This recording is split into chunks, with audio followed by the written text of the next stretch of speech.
คำถามหินอ่อนเป็นหยังเฮาสิมาเว้าถึงภาพรวมที่มาที่ไปของหินอ่อนก่อนสิมาแปลรูปเป็นเฟอร์นิเจอร์รูปแกะสลักหรือนำเข้าใช้ในการตกแต่งเคหสถานที่สวยงามนั้นมีที่มาที่ไปแนวใดจากความมักของผู้คนในอดีตบ่ว่าจะเป็นเหล่าบรรดาขุนนางจนไปถึงเหล่าคนมักฮักในการตกแต่งบ้าน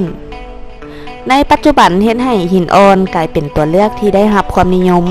ในการนำมาตกแต่งเพื่อสร้างความสวยงาม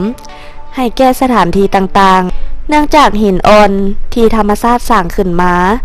มีความสง่างามอันเป็นเอกลักษณ์ที่เปรียบเทียบได้ยากหากลองสังเกตเบิ่งจะพบว่าหินอ่อนแต่ละชนิดต่างมีเรื่องราวซ่อนอยู่ภายในจุดเริ่มต้นหินอ่อนมีจุดเริ่มต้นมาจากหินปูนเจือปนอยู่ในหินปูนระหว่างการตกผึกจึงเฮ็ดให้เกิดลวดลายที่เป็นเอกลักษณ์สวยงามและนุ่มนวลสิ่งที่น่าสนใจที่สุดก็คือลวดลาย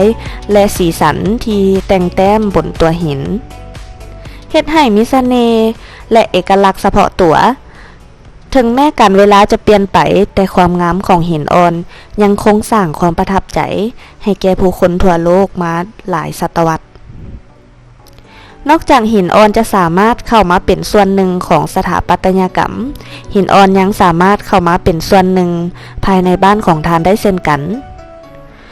โดยยังคงความคลาสสิกและความสง่างามที่ลงตัว